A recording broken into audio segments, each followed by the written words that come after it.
तो आप सभी का स्वागत है मेरी आज की क्लास में, जिसमें हम भारतीय इतिहास की महत्वपूर्ण तिथियां हैं, जिसमें कुछ महत्वपूर्ण युद्ध हुए हैं और जो इतिहास की महत्वपूर्ण घटनाएं हुई हैं उन तिथियों के बारे में पढ़ेंगे। जिसमें हम ईसा पूर्व और ईसवी से संबंधित सभी जो इनके बीच में हुई घटनाएं हैं उन्हें भी पढ़ेंगे। तो शुरू करते हैं हम अपने आज की क्लास, जिसमें हम भारतीय इतिहास की महत्वपूर्ण तिथियों के बारे में पढ़ेंगे। जिसमें ईसा पूर्व ईसा पूर्व मतलब जिसमें ईसा पूर्व ईसा मसीह के जन्म से पहले की सभी घटनाओं के पढ़ेंगे। फिर इसके बाद ईसा मसीह का जन्म होता है, फिर उसके बाद ईसवी चालू होता है। इस ईसा पूर्व को हम बीसी के द्वारा बीसी बीसीई कहा जाता है, बिफोर ईसा मसीह।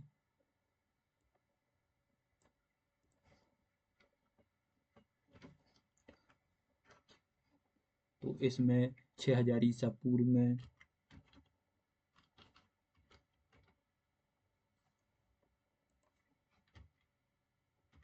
6000 ईसा पूर्व में कौन कौन सी घटनाएं हुई थी। 6000 ईसा पूर्व में मेहरगढ़ और बुर्जहोम में भारत के प्राचीनतम कृषि और पशुपालन के अवशेष प्राप्त हुए थे। कृषि के अवशेष प्राप्त हुए थे। कृषि एवं पशुपालन के अवशेष 6000 ईसा पूर्व में मेहरगढ़ और कृषि और पशुपालन कृषि और पशुपालन के साथ अवशेष प्राप्त हुए थे। और जो कहाँ से प्राप्त हुए थे, मेहरगढ़ से प्राप्त हुए थे। मेहरगढ़ से प्राप्त मेहरगढ़ से प्राप्त हुए थे और मेहरगढ़ और बुर्जहोम से प्राप्त हुए थे। बुर्जहोम से प्राप्त हुए थे। दूसरी हमारी तिथि है जिसमें हमने 5000 से 4000 ईसा पूर्व में बागौर और आदमगढ़ के निकट भेड़ बकरी ब-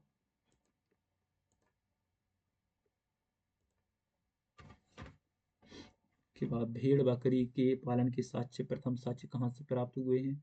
भेड़ बकरी के प्रथम साक्ष्य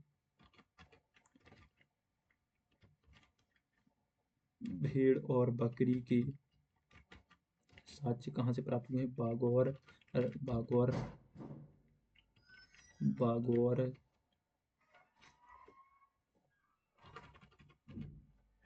बागौर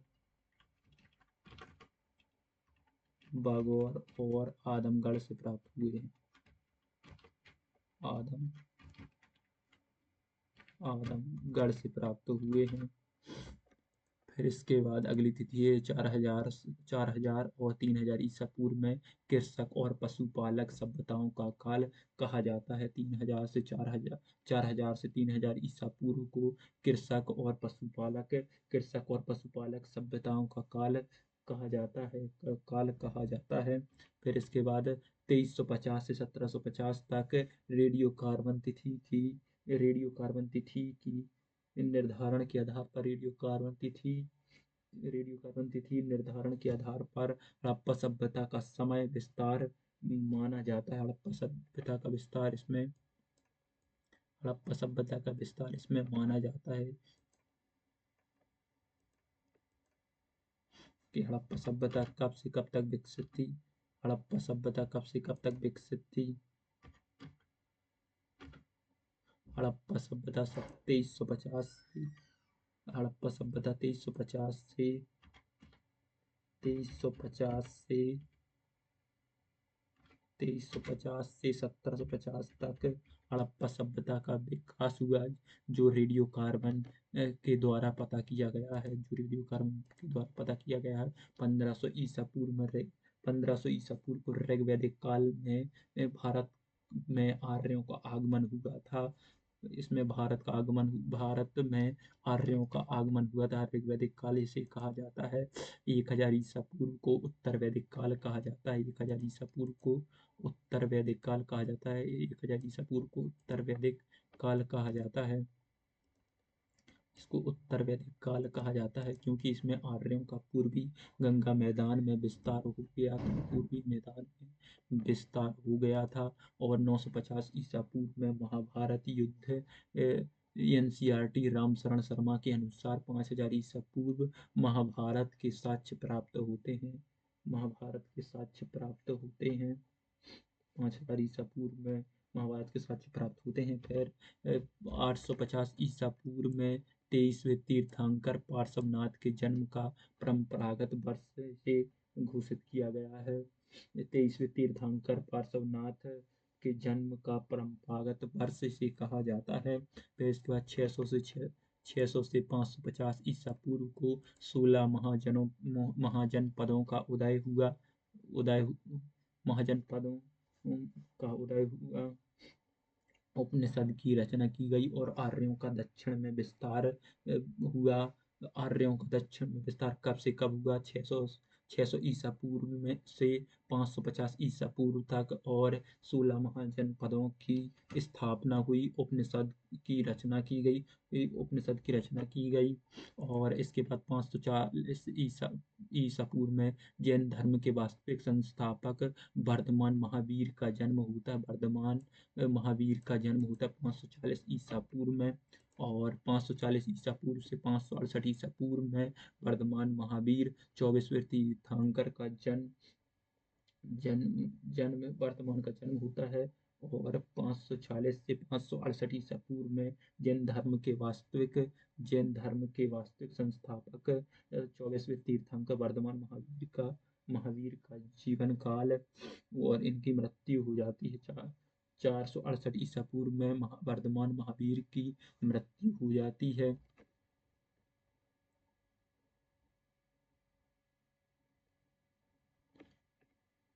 540 से इनकी मृत्यु हो जाती है। और 563 ईसा पूर्व में बौद्ध धर्म के वास्तविक संस्थापक महात्मा बुद्ध का जन्म लुम्बिनी ग्राम में होता है। 563 ईसा पूर्व में इनका जन्म होता है। और 563 से 483 ईसा पूर्व में गौतम बुद्ध की मृत्यु या महापरिनिर्वाण कब होता है? महात्मा बुद्ध का जन्म वैशाख माह की पूर्णिमा को होता है। और महात्मा बुद्ध को वैशाख पूर्णिमा के दिन ही ज्ञान की प्राप्ति होती है। और 483 ईसा पूर्व में गौतम बुद्ध को महापरिनिर्वाण भी वैशाख माह की पूर्णिमा को प्राप्त हो महापरिनिर्वाण भी वैशाख माह की पूर्णिमा को होता है। 516 ईसा पूर्व में ईरान के शासक डेरियस प्रथम का भारत पर प्रथम विदेशी आक्रमण हुआ। किसका प्रथम आक्रमण होता है? डेरियस का प्रथम आक्रमण कब होता है? 516 ईसा पूर्व में ईरान के शासक डेरियस का भारत पर प्रथम विदेशी आक्रमण होता है। और 544 से 412 ईसा पूर्व तक हर्यक वंश के संस्थापक कौन थे? हर्यक वंश के संस्थापक बिंबिसार थे। हर्यक वंश के राजा थे जो बिंबिसार थे। बिंबिसार की हत्या किसने की थी? बिंबिसार की हत्या उसके पुत्र अजातशत्रु ने की। और अजातशत्रु का पुत्र कौन था? उदयन। अजातशत्रु का पुत्र था उदयन। उदयन ने किसकी हत्या की थी? उदयन ने अजातशत्रु की हत्या की थी। और 483 ईसा पूर्व में प्रथम बौद्ध संगति राजगृह में होती है। प्रथम बौद्ध संगति राजगृह में होती है। और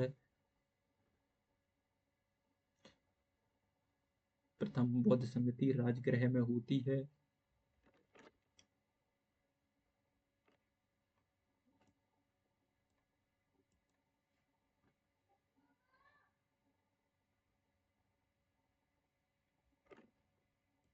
और 412 से 344 ईसा पूर्व में शिशु नागवंश की स्थापना होती है। शिशु नागवंश की स्थापना होती है।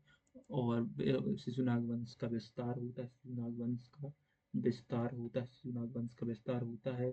और 483 ईसा पूर्व में 483 ईसा पूर्व में द्वितीय बौद्ध संगति कहाँ पर होती है? वैशाली में होती है। प्रथम बौद्ध संगति कहाँ होती है? प्रथम बौद्ध संगति राजगृह में होती है। द्वितीय बौद्ध संगति कहाँ होती है? द्वितीय बौद्ध संगति वैशाली में होती है।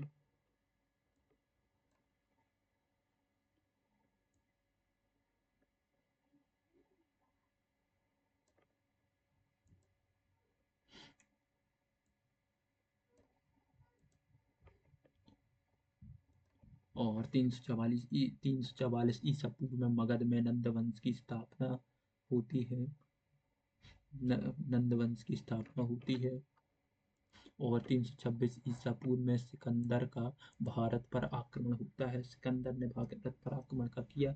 326 ईसा पूर्व में सिकंदर ने भारत पर आक्रमण किया।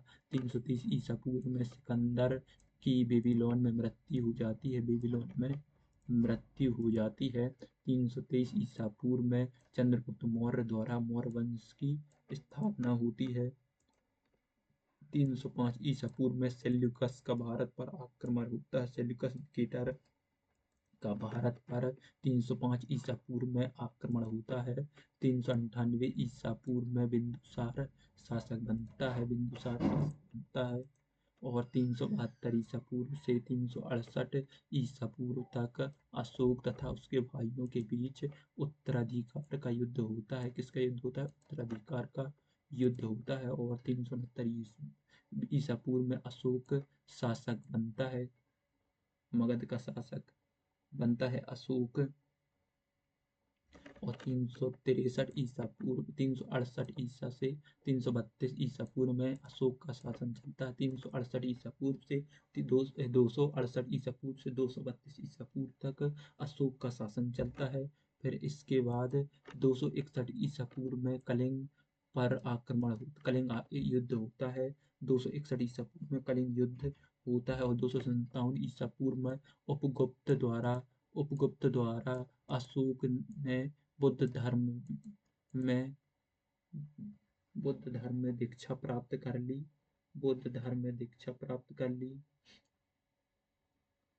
उपगुप्त द्वारा अशोक बौद्ध धर्म में दीक्षित हो गया। और 251 ईसा पूर्व में तृतीय बौद्ध संगति कहाँ पर होती है? बौद्ध धर्म की तृतीय बौद्ध संगति पाटलिपुत्र में होती है। और 232 ईसा पूर्व में अशोक की मृत्यु होती है। और शासक कौन बनता है? कुणाल शासक बना। फिर इसके बाद 200 ईसा पूर्व में यवनों का भारत पे आगमन होता है। मतलब यूनानियों का भारत में आगमन होता है। 200 ईसा पूर्व में यूनानियों का आगमन होता है। और 185 ईसा पूर्व में अंतिम मौर्य शासक कौन था? अंतिम मौर्य शासक बृहदत्त था। बृहदत्त की हत्या हुई और उसके स्थान पर मौर्य वंश के स्थान पर शुंग वंश की स्थापना हुई। और 75 ईसा पूर्व में कर्ण वंश की स्थापना हुई। कर्ण वंश की स्थापना के बाद समुक द्वारा सातवाहन 30 ईसा पूर्व में सिमक द्वारा सातवाहन वंश की स्थापना हुई। किसके द्वारा? सिमक द्वारा। 58 ईसा पूर्व में विक्रम संवत का प्रारंभ उज्जैन के शासक विक्रमादित्य द्वारा शकों पर विजय के उपलक्ष्य में शुरू किया गया था।